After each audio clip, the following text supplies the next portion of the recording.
Smith here. I directed this film back in, well, it feels like a century ago.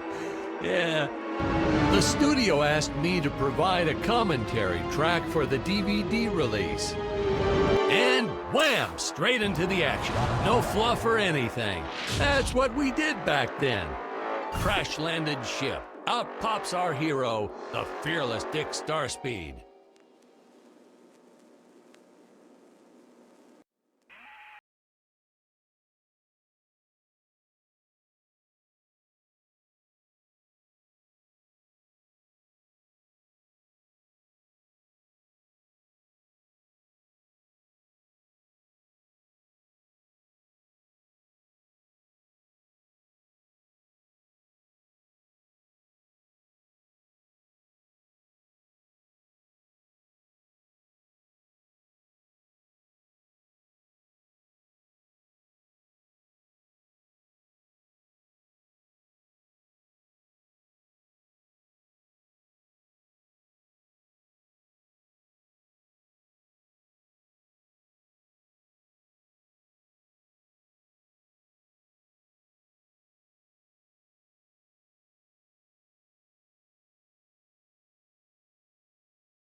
Holy smokes!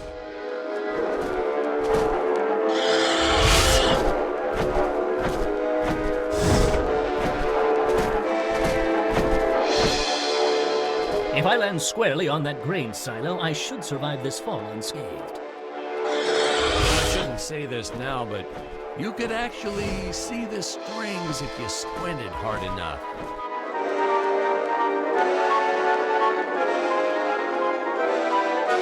A screenwriting trick from back in the old days. You put a grain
our fair share of nasty letters from scientists complaining about our portrayal of the dinosaurs.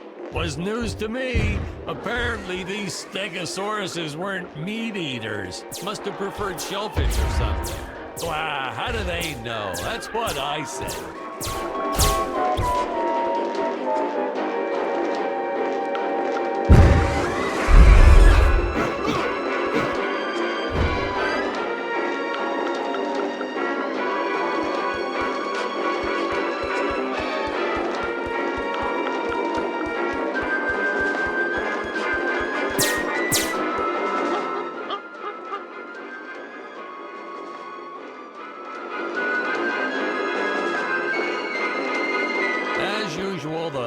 population is defenseless. That's where our hero steps in and saves the day.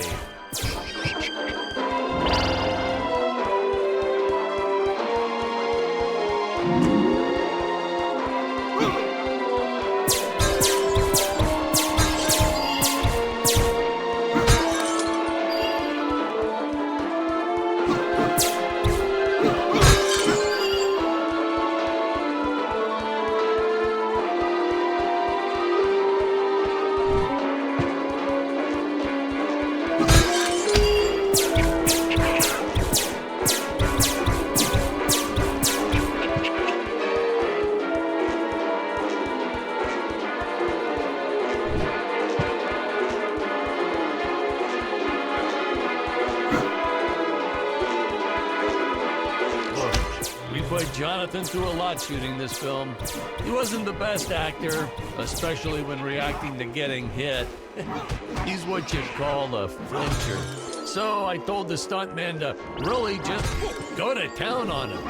It's the only way to get an honest performance sometimes. Our props master tried to make the weapons soft, but there's only so much you can do. Lucky for us, Dick's entire body was covered in that spacesuit. That thing was a lifesaver when it came to hiding bruises.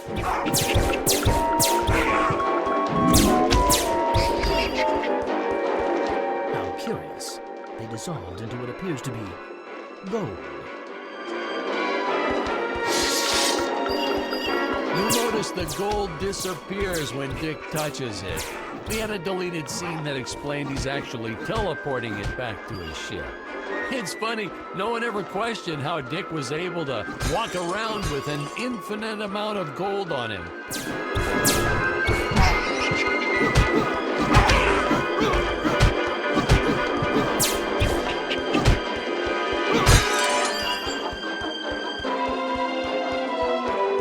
We had to redo these shots. Our first attempt was kind of a disaster. We tried using real apes. Thought it'd cut down on the costume budget a bit. But have you ever tried working with apes? They are the worst actors ever.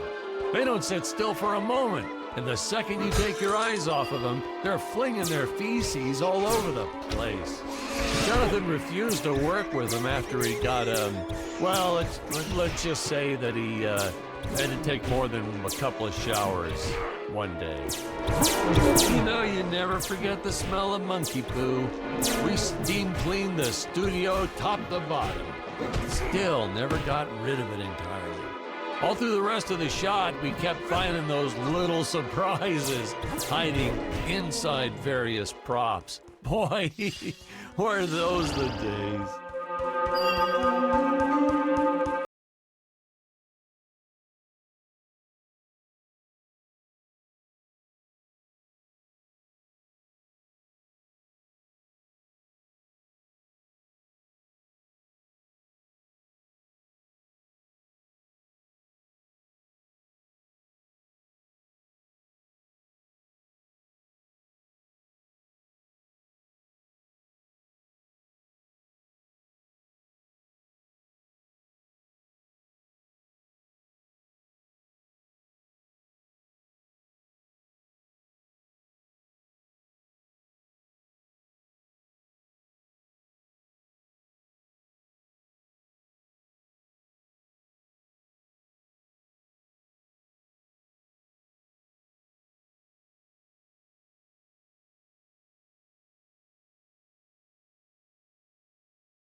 Really top-notch stop-motion effects, huh? Unfortunately, we skimped on the Dick Starspeed puppet a little. The Earthman is not for you to eat, fiend! So this was groundbreaking. We had the woman rescuing the man for once. We were really ahead of our time with this scene, but Well, then again, I've always been rather progressive. The studio execs didn't seem to get why it was such a big deal though. Sorry, we don't see this as anything unusual. Ha! Of course! It's unusual! A woman would never save the man. It just doesn't happen. Not in the movies, not in real life. I don't know why we didn't get more recognition for this scene. Well, I guess I was just a little too ahead of my time.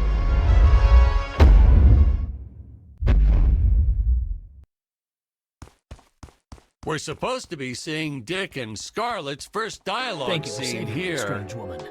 What is your name? I am the magnificent Scarlet Nova. Do not question my motives. Just be happy that you are still alive. I must speak with my father at once. I shall teleport to his chambers.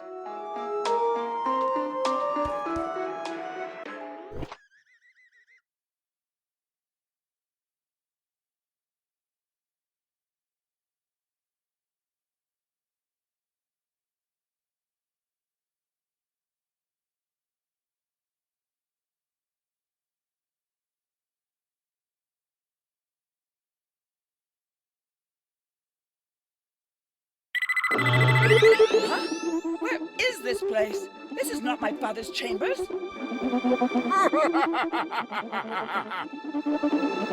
You have disobeyed me for the final time, Scarlet. Enjoy an eternity in the Tower of Eternal Solitude for all eternity! The old fool did not notice I am wearing my jetpack. Booster usage. Jump. Wait. Wait. Use booster. Survive deadly fall.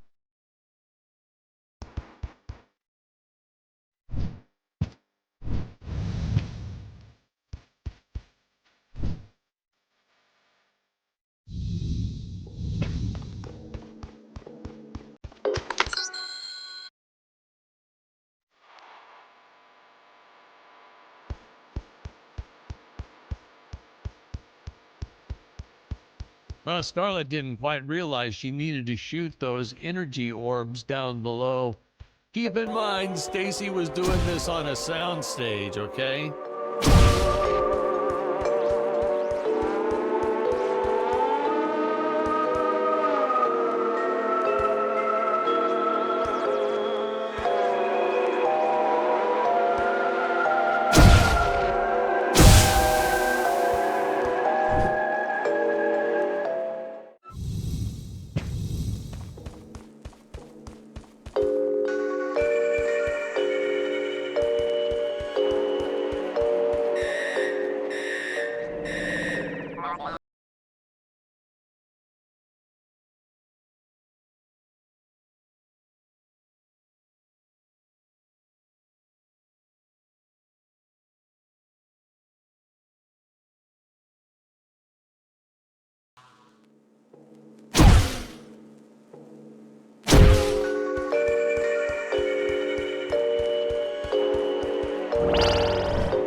The energy imps.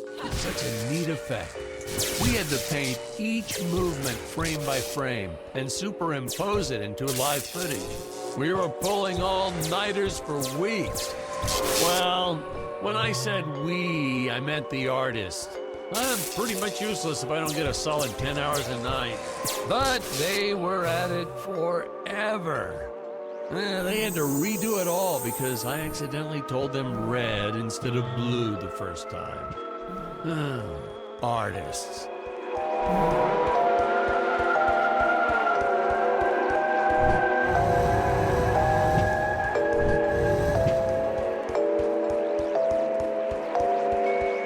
Curses! My father revoked my access to the teleport terminals. I shall only be able to utilize the ones I activate manually.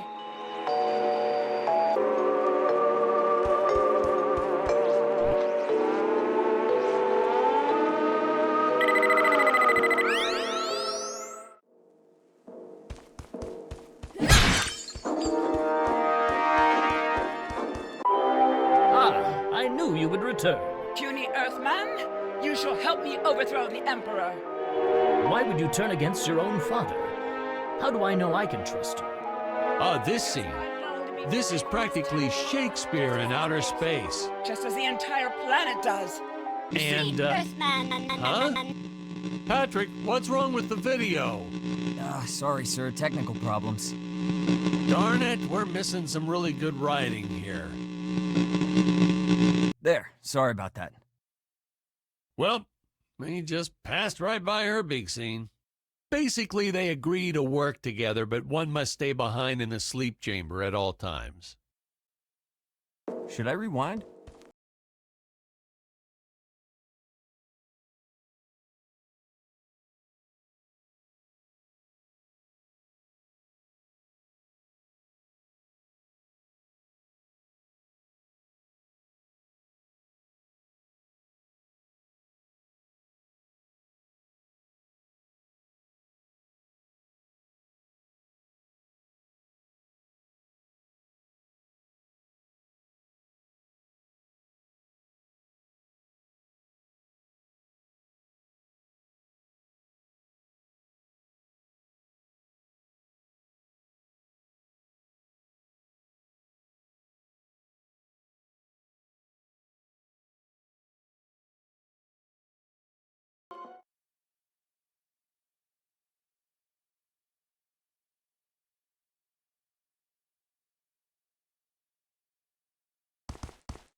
Oh, spoiler alert! Our heroes may or may not find a particular tool that will allow them to destroy those rock barriers.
It would appear that now is the time for us to climb the deadly Tower of Monsters.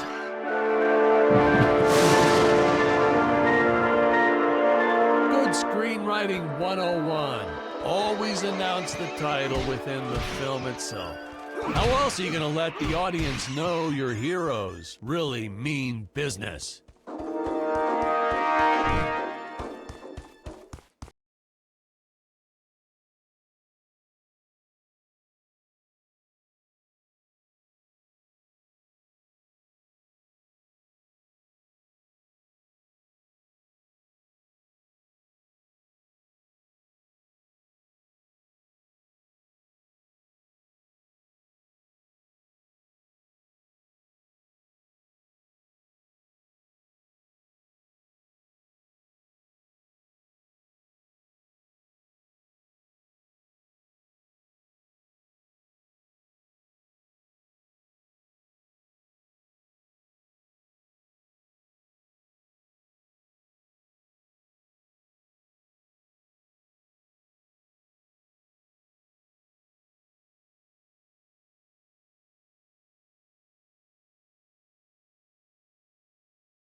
The insurance company made us install those safety guards after our actors fell off the set one too many times.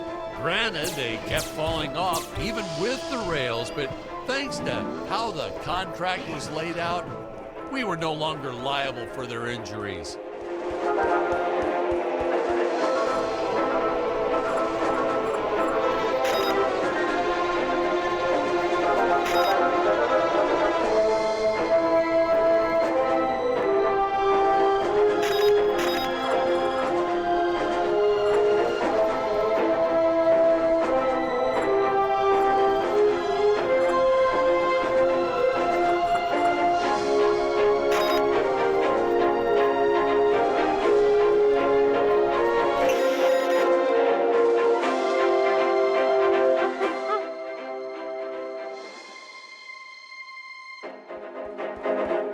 Well, ladies and gentlemen, I guess it's time to talk about the elephant in the room.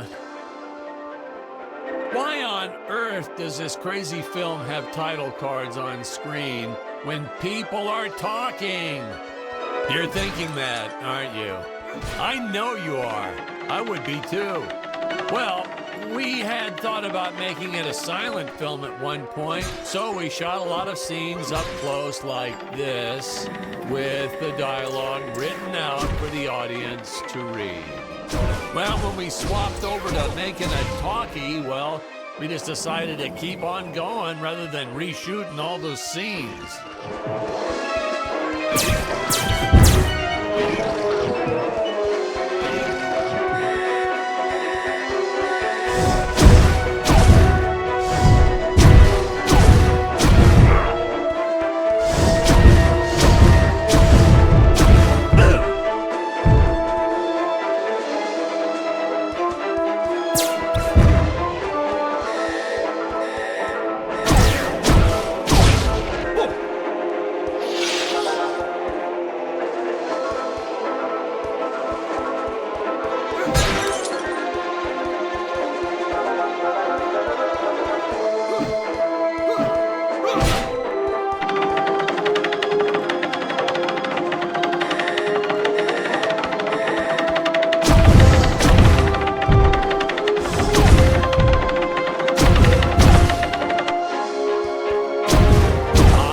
Best part about being in showbiz, craft services.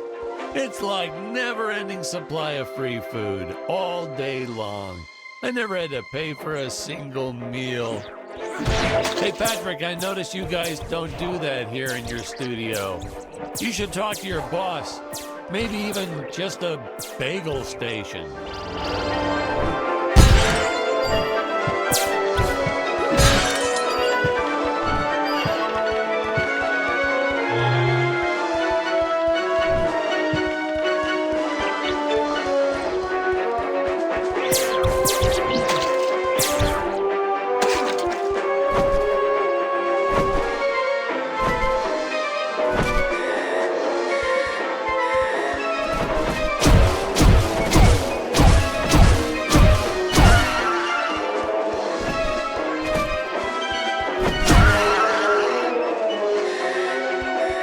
Nitpicking science community also complained about these Terra whatevers breathing fire.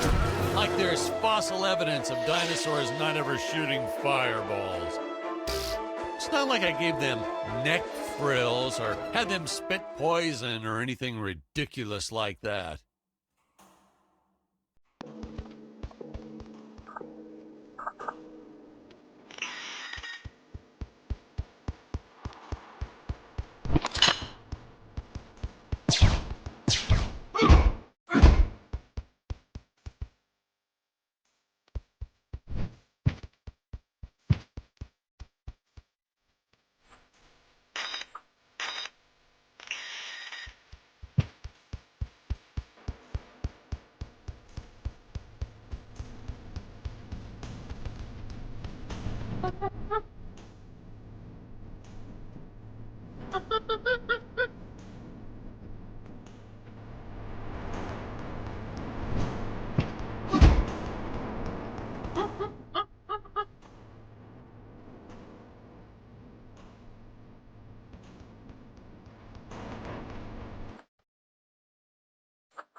As luck would have it, the next lot to ours was filming some horror movie set in Transylvania. So we signed a soft contract with them to use their set after they wrapped for the day. And by that, I mean we kind of snuck in and filmed it real quick when no one was looking.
death trap. Just plain and simple, it was a death trap. Poor kid holding the boom almost broke his leg. Guess he played basketball in college or something, because he leaped right at the last second. Whew, crisis averted. My props guy wanted to swap them with some spongy material for safety, but I had a better idea. Let's set the logs on fire. Then the crew will be sure to be safe dealing with them.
5 minutes. Well, Patrick, it's different, you know? What we did on film, that was art. Video games aren't art.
Studio was met with a couple of grumbling tummies complaining about unsafe work conditions, human rights, yada, yada, yada.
You know, this movie may not have made the big splash in Hollywood or even made the budget back for that matter, but hey, in the end, I think it was still worth making just for those die-hard fans that really love it. I attended a lot of sci-fi and movie cons, And to this day, I still see fans showing up dressed as aliens and apes and dinosaurs.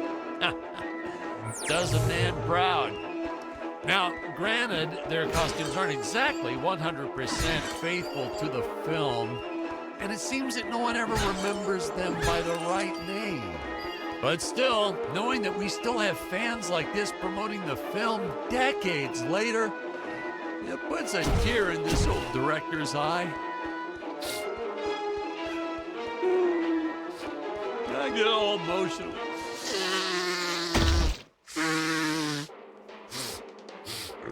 Okay.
So, do we get any backstory on Dick? Why'd he travel to Gravoria in the first place?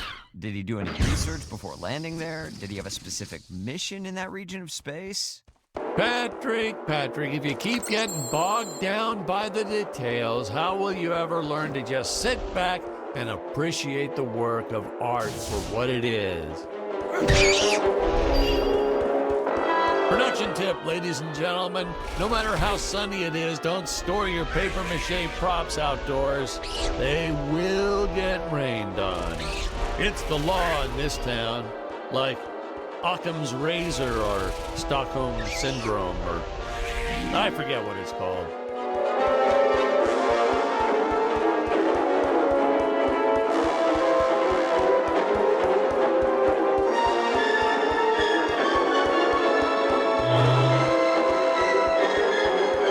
What in the cosmos?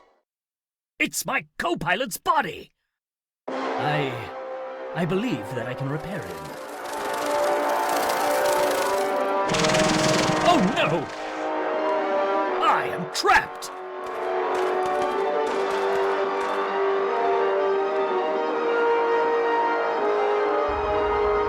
Master Dick. Master Dick.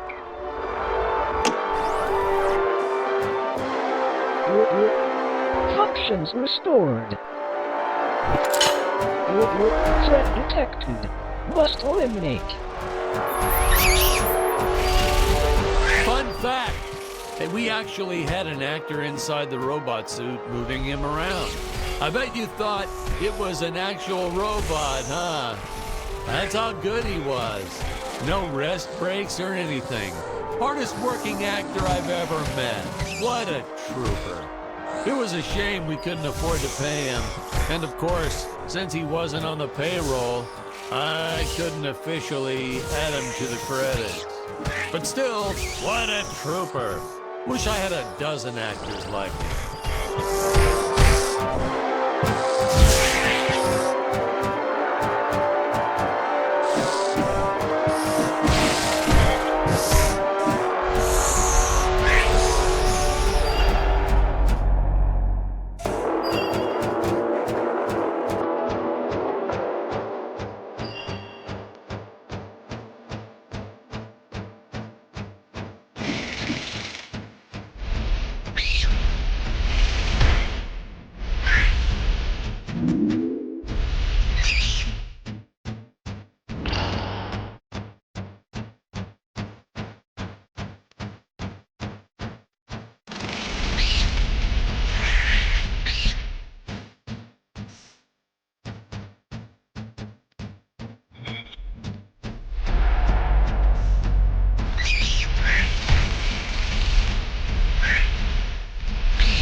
Dangerous radiation detected.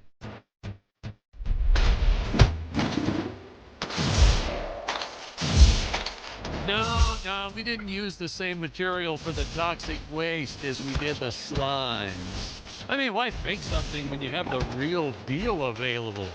We found a place where people were just dumping the stuff away for free. I was hoping the crew members handling it might get some cool superpowers from it, but no, nothing like that.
Robot, you're all right! And you saved the day. You're threat eliminated. Looks like the Emperor's days are numbered. At long last, we have assembled our team. A lot of reviewers and fans, too, always wondered why we shot so few scenes with all three heroes in it together. I mean, we did our best to explain it. Something about the sleep chambers or staying back to protect the ape village. Really, it was just logistics. Jonathan had bowling league on Tuesdays and Thursdays, and Stacy had her karate Monday, Wednesday, and Friday. Honestly, we almost never had all of them on the set at the same time.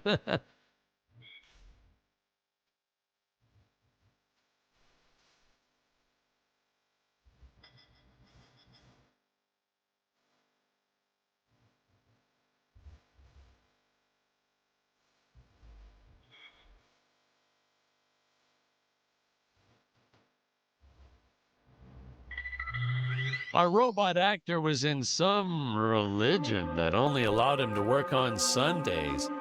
I'm still a little skeptical about that one, though. Sir, it's just a guy in a suit. Couldn't you have gotten just about anyone to stand in as the robot? See? That's why you'd make a horrible director, Patrick. His touches were subtle, to say the least. But he really brought a lot of character to the robot role.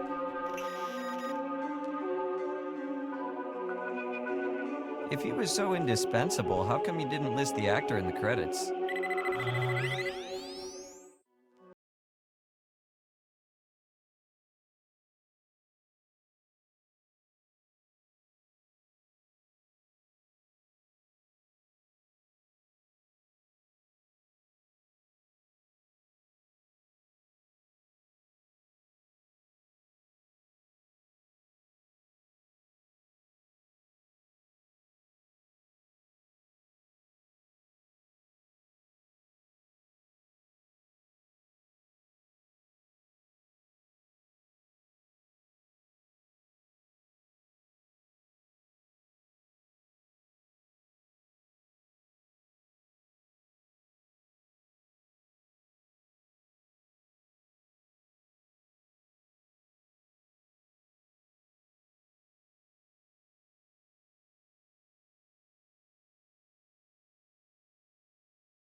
Sorry, sir, but I don't think that would be appropriate.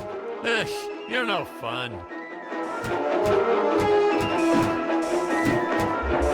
Ugh. These rickety old things, the higher up they went, the more they sounded like they were gonna fall apart. I'm amazed that no one ever got hurt, or worse, riding these things. Well, there was the actor we originally cast for Dick's role, but, we don't talk about him.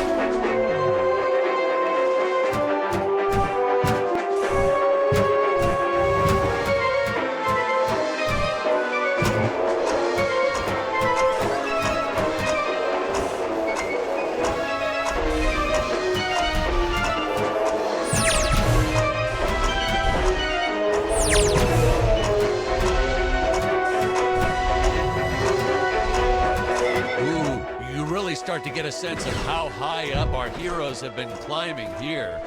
Reminds me of how the crew always used to comment on how high everyone was. Those jokers, they'd even say it when we were filming the grounded scene. And they all giggled like school children whenever they mentioned it too. So I'd make sure to laugh even harder so they'd know I was in on the joke. Whatever it was.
This beast here. I must make for higher ground.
And pieces around and created whole new scenes. We were efficient. I adopted that technique to my wardrobe too. If you mixed and matched sufficiently, you could get by for years on only a handful of shirts and underwear.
enough of these free-falling shots.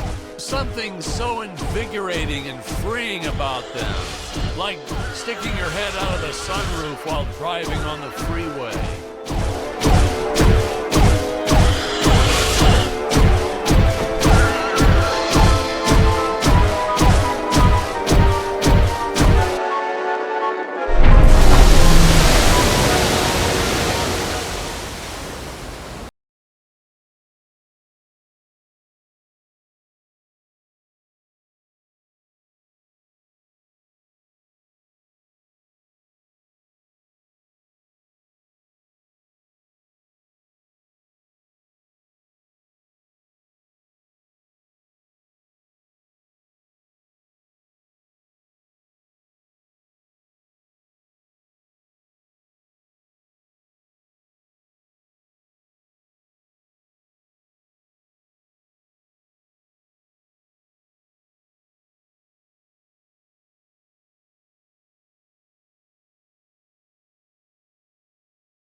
Say stuff like that in interviews, and your film always wins awards.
science fiction directors sometimes put the lens flare in on purpose. Why on earth? What's the next trend? Dead fly on the lens? Jeez. Watch. You won't believe me, but you just watch. It'll happen. Some big shot will do it for one scene, and the following year, everyone will be doing it.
Dr. Peculiar, Yes, Your Eminence. release the Mechamelion! But Your Eminence, the Mechamelion isn't ready. What is the meaning of this? I thought he was completed. Genius is never completed, Your Eminence. I was just preparing to install a chainsaw on his tail. Enough! Your tinkering costs me precious gold and time. You do not have that luxury, Dr. Peculiar. Yes, Your Eminence. Releasing the Mechamelion at once. Ah, Ludwig. Yeah, good old Ludwig. We cast an actual doctor to play Dr. Peculiar. Never again. Oh my God, he was a cranky old coot. May he, rest in peace. The costumes, the script, the creature effects, you name it, he wouldn't stop criticizing everything. Well, in his defense,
Fan of the old classic movie The Flea from 1958. So I created this monster as sort of an homage, in respect to that film. I have the darndest time with that word homage. Man, oh man, that whip. We probably should have invested in some training courses so the actors knew how to properly handle it, but instead we just let them flail it around wildly. You know that saying, it's all fun and games until someone loses an eye? That's true. And that's the story of why the Emperor wears that metal monocle. Greg was a real trooper about it, though. Didn't even seem fazed that he'd have to wear an eye patch for the rest of his life. I think he went on to do some pirate-themed promotions at his used car lot once we wrapped up production.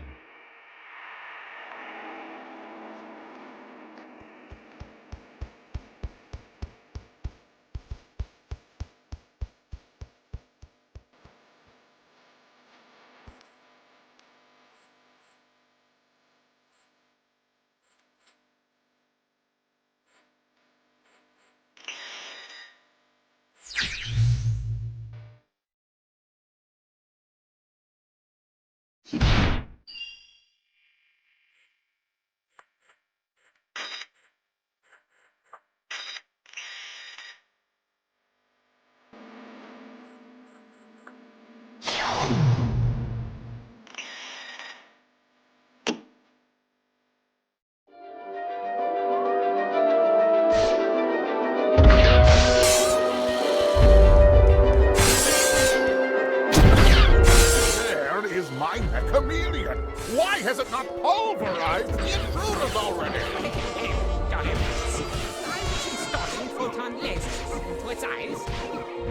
I hadn't finished. So, the Mechanilian might be somewhat, well, blind. My indomitable guardian is blind? I do not tolerate failure, Doctor. Getting these two to do their scenes together was enough to make your head spin. They weren't, strictly speaking, actors. Well, not in your usual sense. Ludwig here, or Dr. Peculiar, actually was a doctor. I think I told you that before. Greg, our emperor, well, that's a whole different can of beans. Our casting guy found him on a used car lot. Greg talked him into buying just a horse.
If I told you how much gold paint we used on these darn sets, you wouldn't believe me. We were originally trying to decorate this whole set in precious stones. I wanted that sparkling effect, but then my props guy shook his head. I've learned that when he shakes his head, it's best to go with Plan B.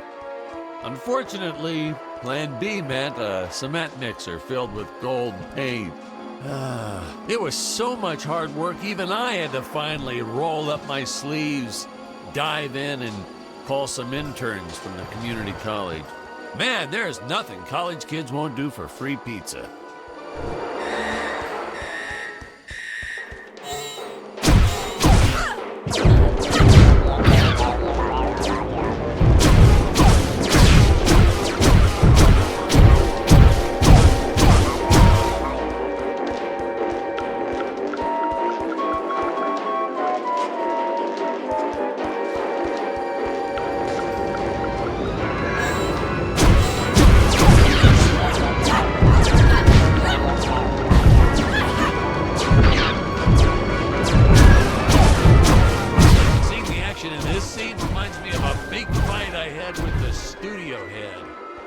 Word to the wise, when the guy funding your movie offers you a suggestion, stupidest idea ever is a phrase you should shy away from.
Whoa, that scene always makes me woozy.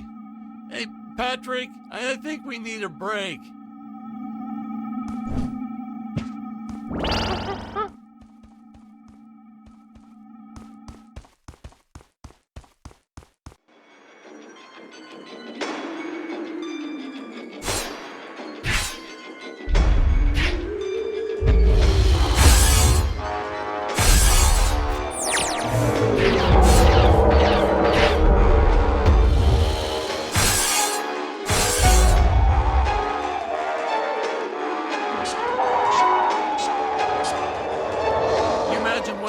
On your average elevator?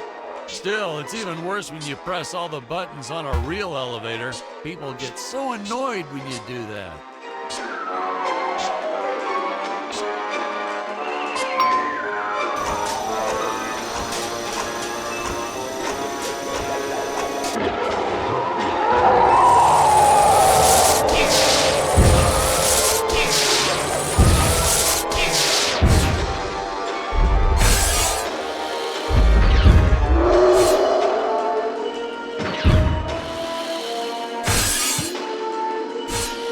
Nowadays, we just click, click, and make all this in 3D with those computers or something. But no computers here. No, heck no. I still don't know how to work one of those damn contraptions.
Construction 101.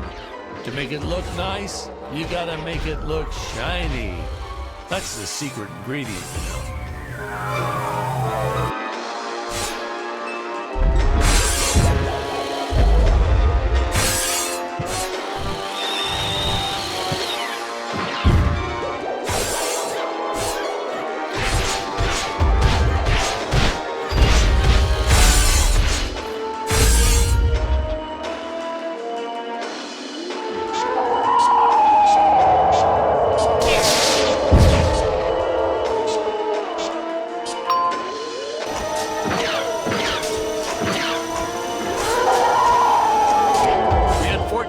production babies while making this movie.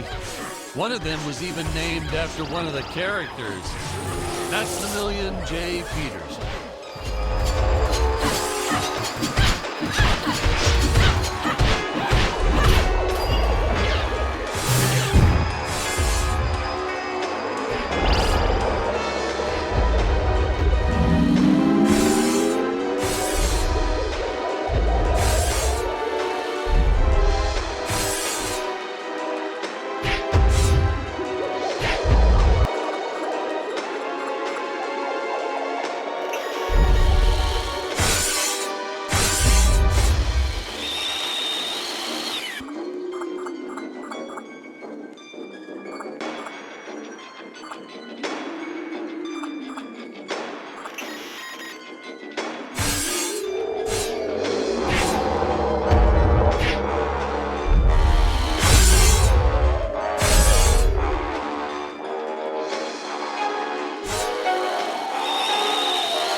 Skydiving myself, but I have a crippling fear of heights. So, was this movie your way of tackling that fear head on? Nah, this movie is what gave me my fear of heights. By the end of it, I was directing scenes with my eyes closed to keep from getting panic attacks. It just doesn't make sense.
The stop-motion team was so stellar, and they worked for peanuts. They really did. I just couldn't get enough of them. The script called for a lot of dinosaurs here, so I said, hey, let's set the record. I told the team I wanted a minimum of 30. Of course, we found out later we were absolutely nowhere near the world record. But I didn't have the heart to tell them. I made them eat some fake plaques and sent them their way.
Okay, now you can stop. No.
Professional career.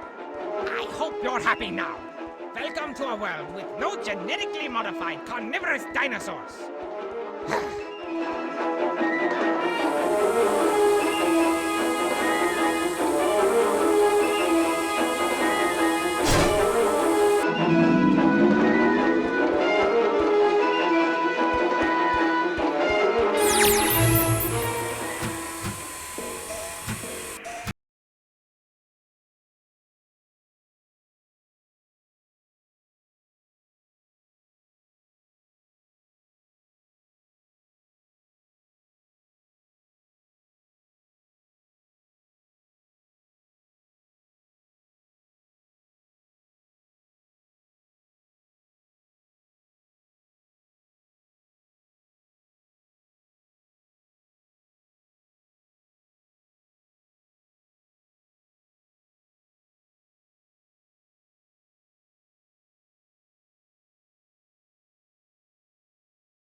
has gone before.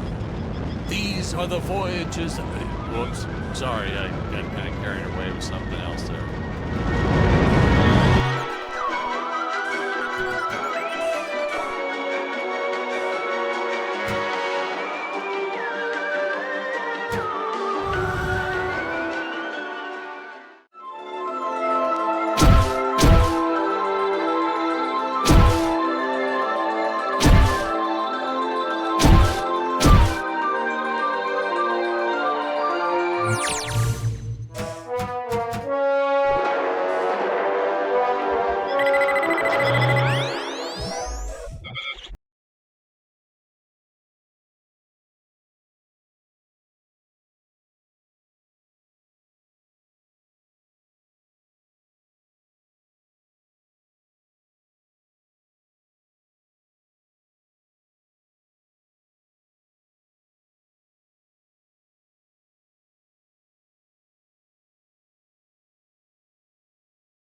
You.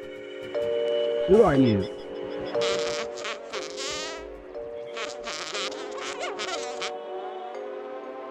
You. Illogical. You are not an Earthling.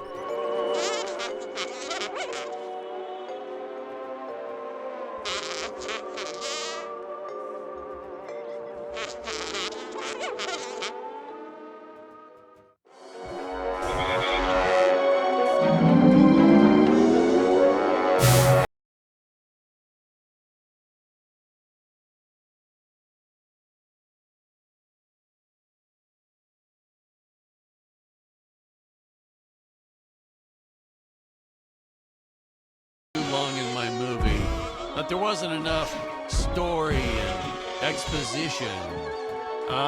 Excuse me, what kind of movie did you decide to go see? An action movie, you say?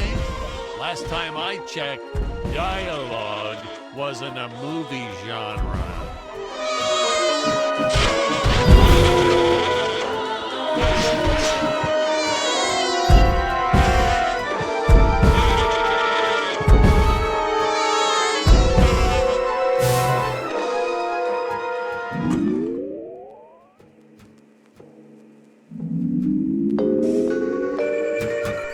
Hey, that frog toy gun always makes me chuckle. A frog-shaped gun that shoots flies.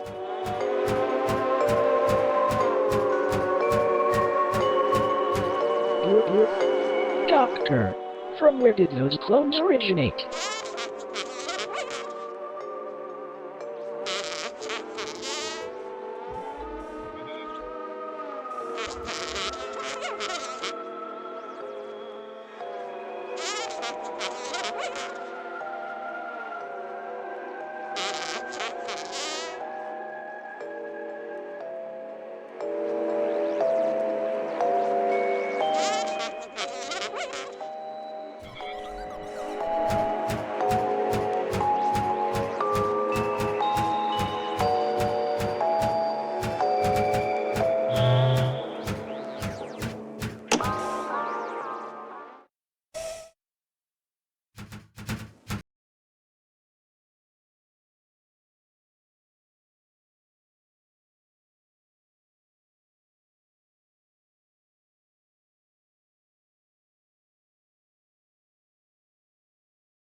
Little robot toys he can play with. Little does he know, I divert most of the gold into my own experiments.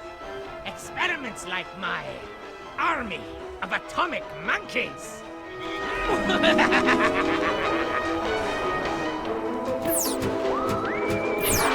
Ah, the doctor. After the first few outbursts, I tried firing him. He was heartbroken, devastated. And then the next day, he'd just show back up to work, like nothing happened. I couldn't bear to fire the man twice. That look on his face the first time. Oh well, I just made it work. In retrospect, he was a bit creepy, though. Always hanging around the ladies' makeup trailer.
Invisible men are always cool, and the great thing is, they're easy to cast because of obvious reasons.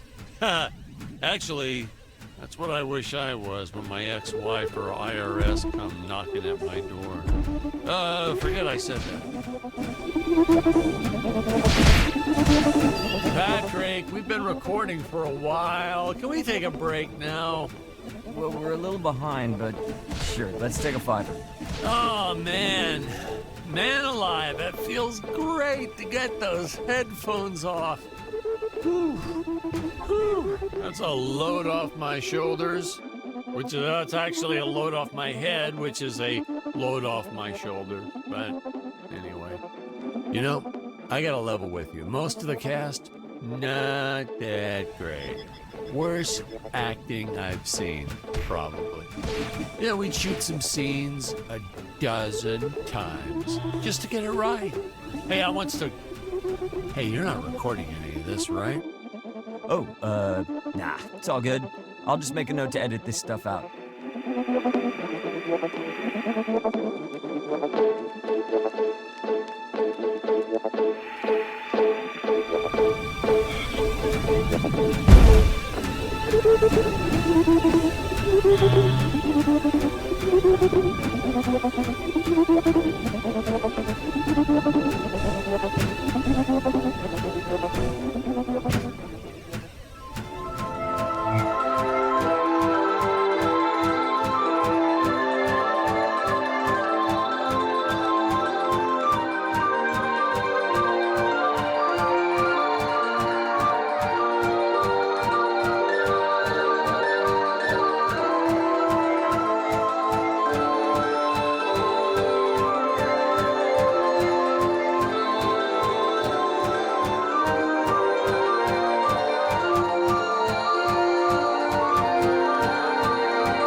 Wait, did the actor just pick up a film reel?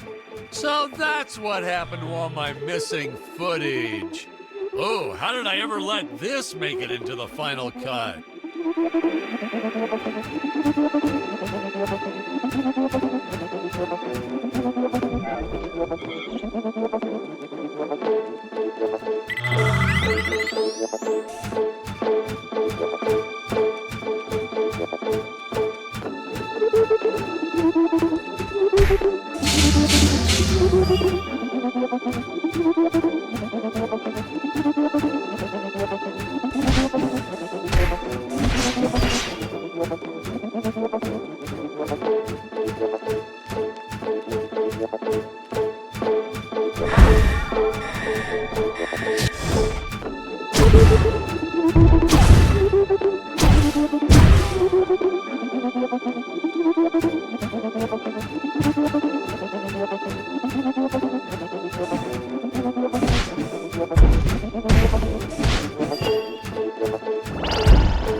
Jonathan, that was an odd one.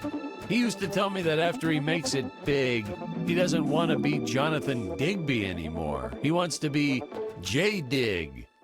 He thought it would start a trend or something. Can you imagine that?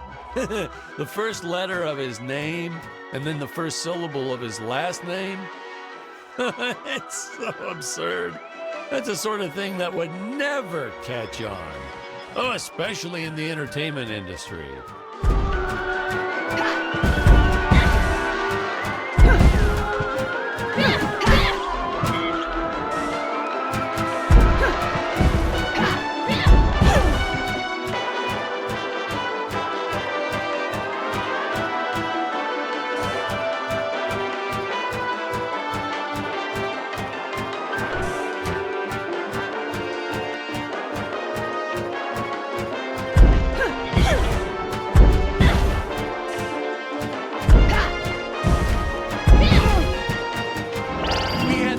Space cogs strewn across the planet for the heroes to pick up, to explain how they're able to keep improving all their equipment.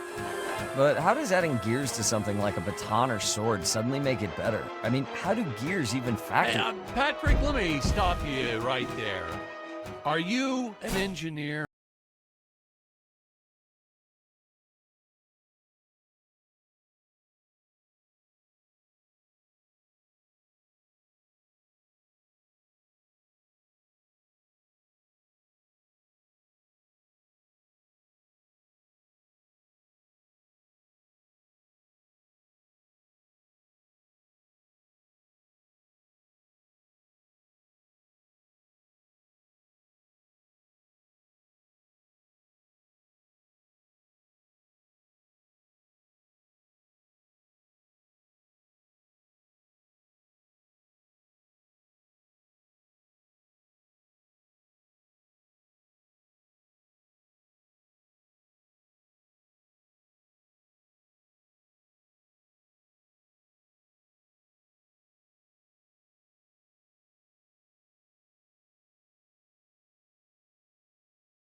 burst in her eye on our first day of shooting and tried asking for the rest of the day off. You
second prop master who we ended up hiring after Ralph quit.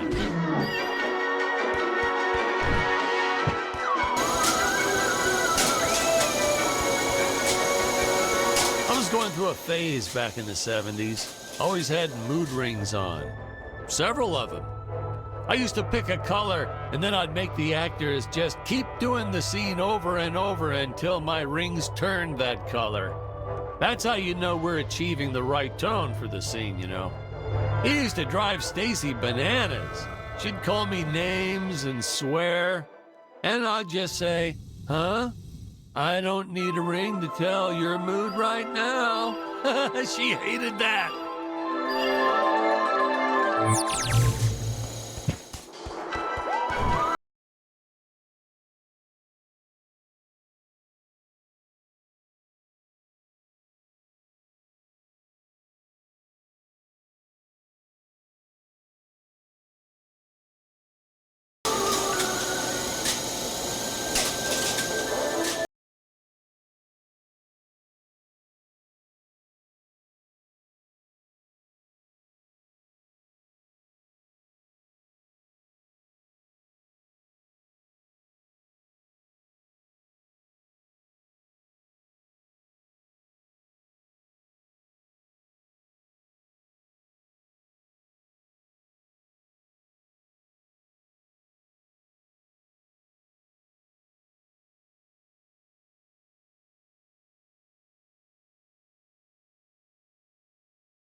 Your days are numbered, Dr. Peculiar. There is nowhere to run, and I have transmitted our entire conversation to my father. Indeed she has. You've cheated me, Doctor, and used my gold for your own schemes. Ah, so pedestrian. The moneylenders obstructing the efforts of the scientist. Did you actually think you could get away with this? Actually, I still do. My positronic shield consists of 8 energy rings. As long as even one of them remains intact. Silence, traitor! I grow tired of your incessant techno-babble. As I was saying, my shield is invulnerable to your meager weaponry. And because I am an evil genius, I have fastened the energy rings to a gigantic mutant octopus!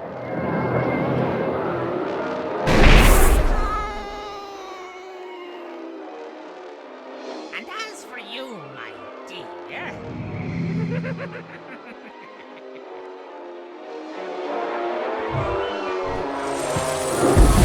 Call you mad, but see me now!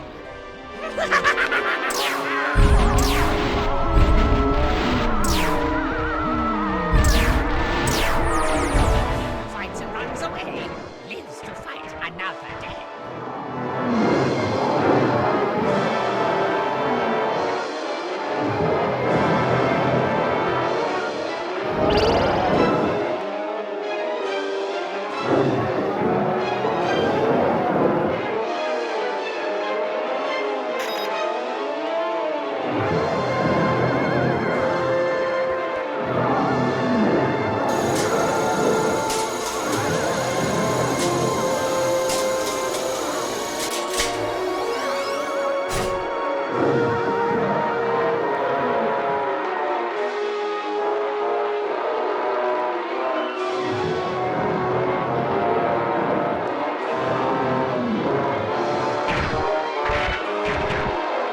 Nothing can stop me!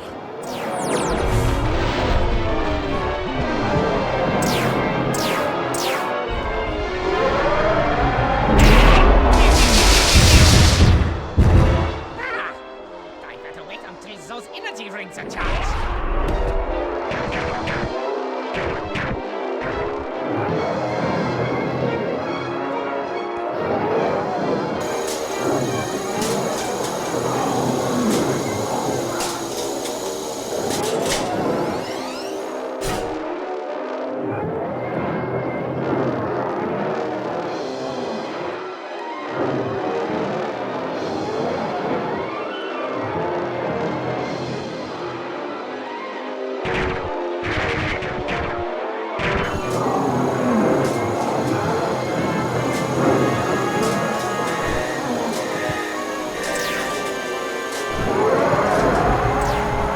That's what I call a well-armed defense system.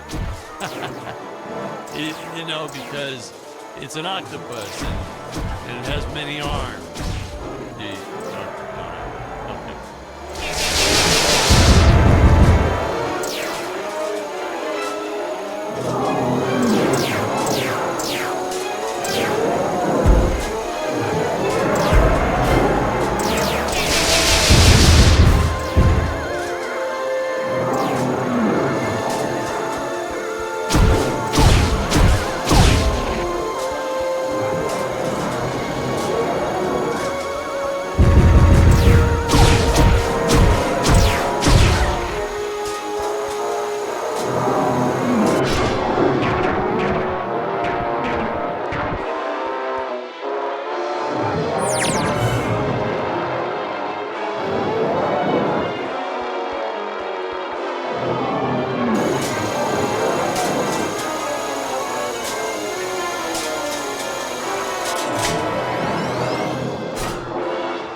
You can kiss your cowardly shield goodbye, Doctor. Tut tut. Did you really think I wouldn't have another deadly trap prepared? You. Threat eliminated. That's all, folks. The greedy Emperor gets what's coming to him. The scientist learns he shouldn't play God. Spectacular monsters, large-scale pyrotechnics. This is what sci-fi is all about. And about now, we should be seeing the ending title card, the credits, and all the usual fanfare and the music. Hey, let's not forget, hold up. That's not right. Huh? Patrick, what is all this? What is this footage you're showing me? Sir, are you all right? Well, goodness gracious, man, of course not. You got the wrong movie. But sir, Where'd they get this footage? What, did they film it when I was in the restroom? Impossible. I always used to make Carl go with me to discuss our next shot. Part 4? Okay, now. Patrick, something's fishy. Something's real fishy going on here. I'm gonna make some phone calls. This isn't right.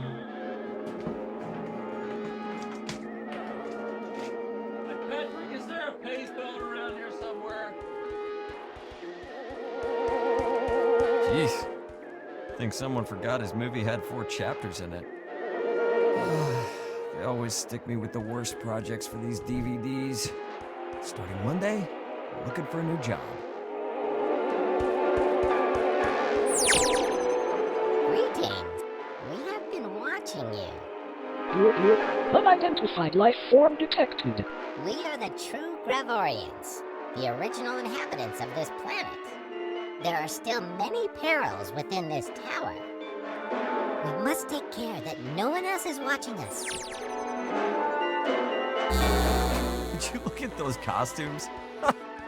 Yeah, this is definitely made by the same crew.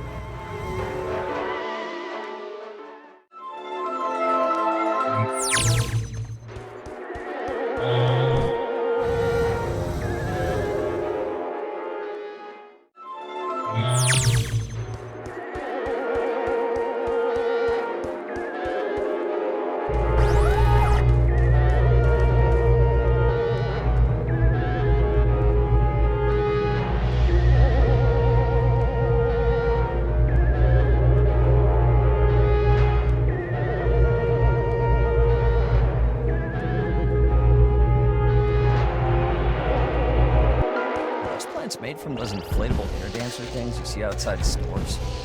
Oh, they must have borrowed them from Emperor Greg's used car lot. No doubt about it. If the director was good at anything, it was figuring out how to do things as cheap and cheesy as can be.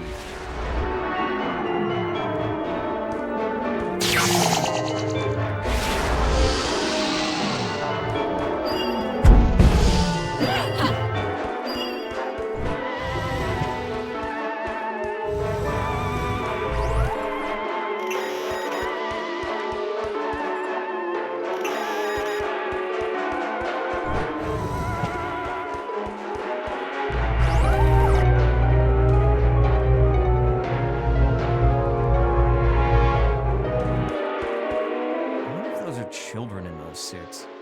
Or did they actually cast a bunch of little people? Casting call, 3-foot-tall actors needed. Must be okay with exploitation and standing around in a poorly ventilated papier-mâché suit all day.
No B-movie is complete without crawling brains. Who comes up with this stuff? The thing about brain creatures is they should be smart, right? I mean, a brain being smart is like it. These things just crawl towards the hero and get squished. Here you go, brains.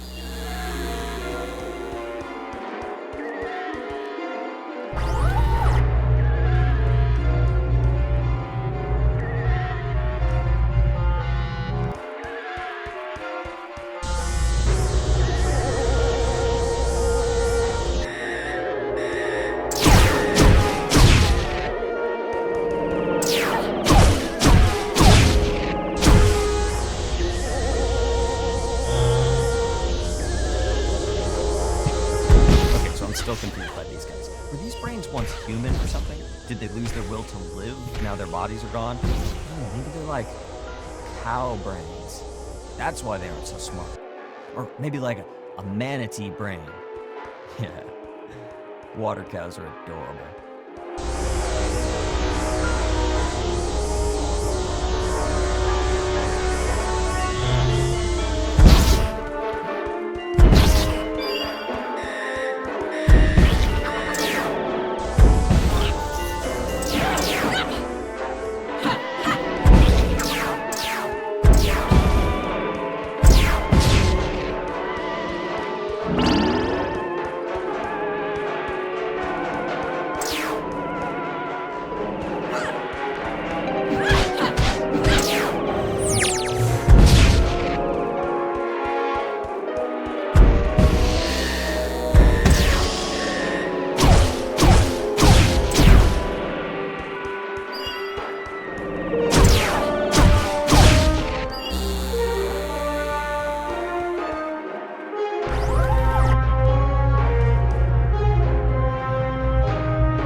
Oh, right, and yep, here comes the crocodile alien men, right on cue. Where did they come from? Are they all friends with the bobblehead aliens?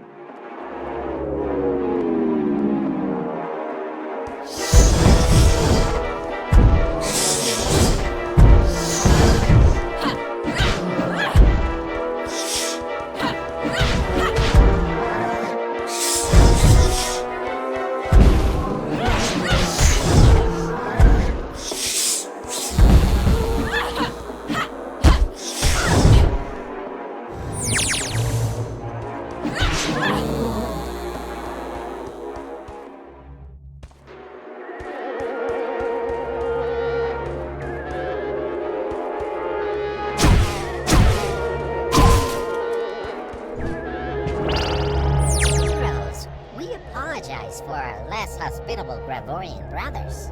They cannot comprehend your importance. We have been studying the universe, and we believe you hold the key to its true nature. Whatever do you mean? Have you noticed you haven't died?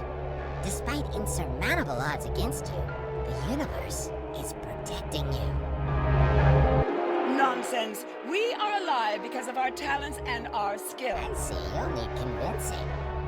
Behold, the aeronautical disruptor. It looks like a pair of scissors. I admit, we don't know how the artifact works, but see what happens when I use it on an airborne object. Wow. Are they breaking the fourth wall? You missed, and yet you still killed it? How is this possible? The secret is to aim high. See you next time. They are breaking the fourth wall. For that?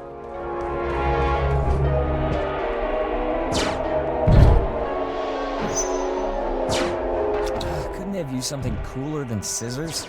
I get the whole thing about the strange, but that's like fighting against the Galactic Empire with a toothbrush because you discovered that they all have bad breath.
Have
you seen the aeronautical disruptor in action? It contradicts everything we understand about flight. The phenomenon is a strange one indeed. But what are you getting at?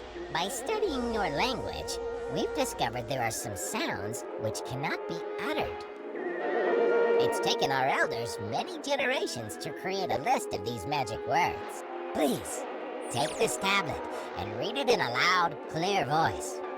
What trickery is this? It's nothing but a list of curses and foul language. You see, even you can't speak the magic words. I most certainly could. I just choose not to use such vulgarity. Then the second artifact upholds the prophecy. Tread carefully. The others will try to destroy you. Yes, about that. Why are the other aliens trying to kill us? The others fear you, chosen ones. You have the power to alter reality. The naysayers want to silence you. Oh, I get it. With their G rating, they weren't allowed to swear in the movie.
big snail there looks like my old Aunt Bertha.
Thinking when they built this place?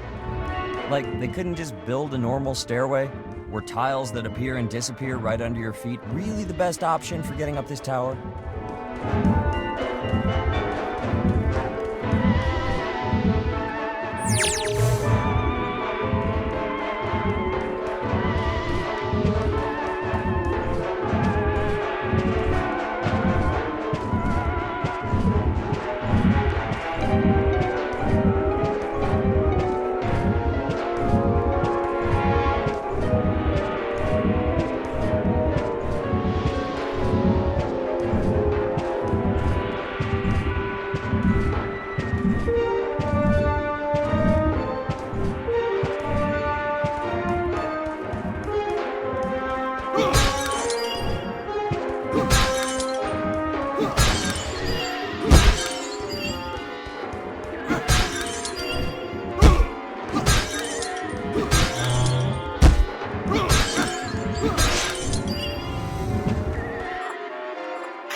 We, the elders, believe you're ready.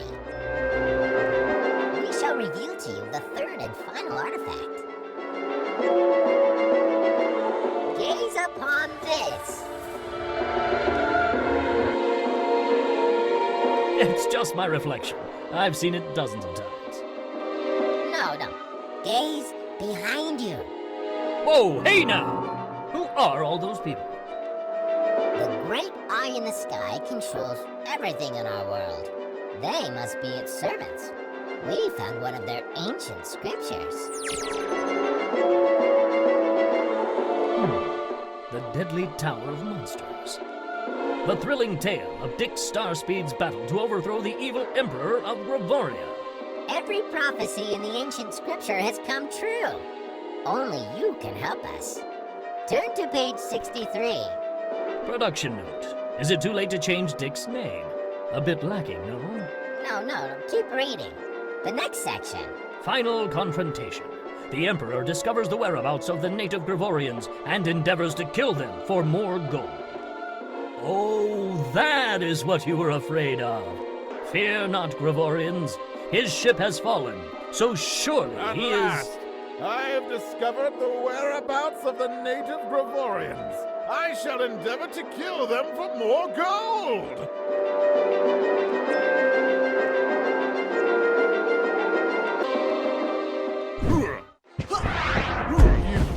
I shall turn you to gold and craft a tea set out of you. Better yet, I'll turn you into gold. How dare you fight back? You will pay for this insolence.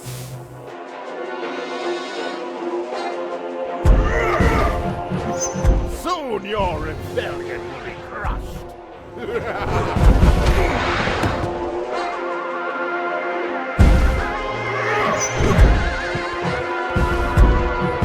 Quit being such a nuisance.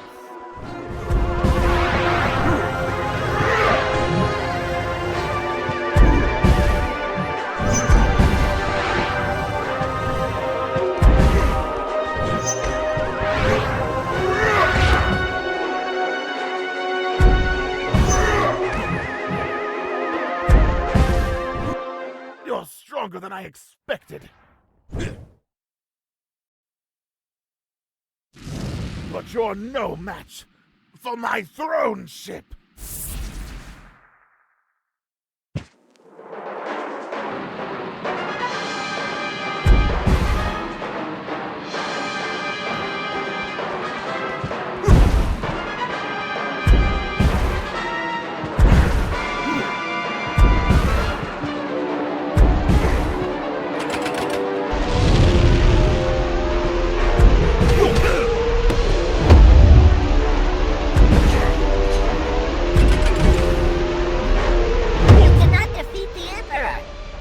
Scripture says so. Use the final artifact to find the eye in the sky. You must make contact with those people and change our destiny. What's going on?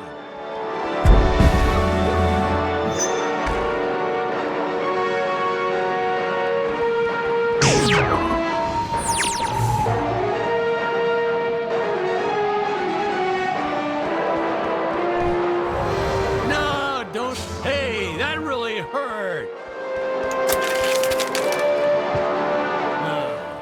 worked with some difficult actors before, but you are the worst.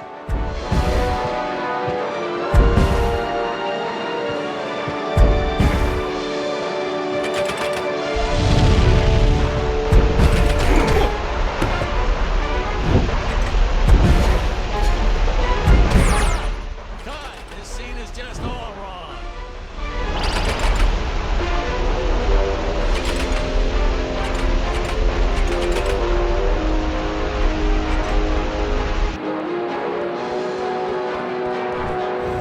No! No! Get away from me!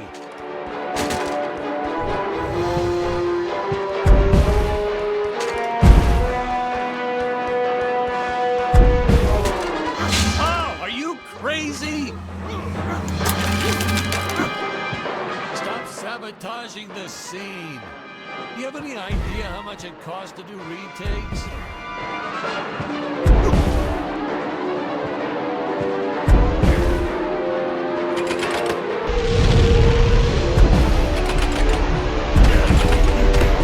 Oh, no, you don't. Don't you dare jump off the set again.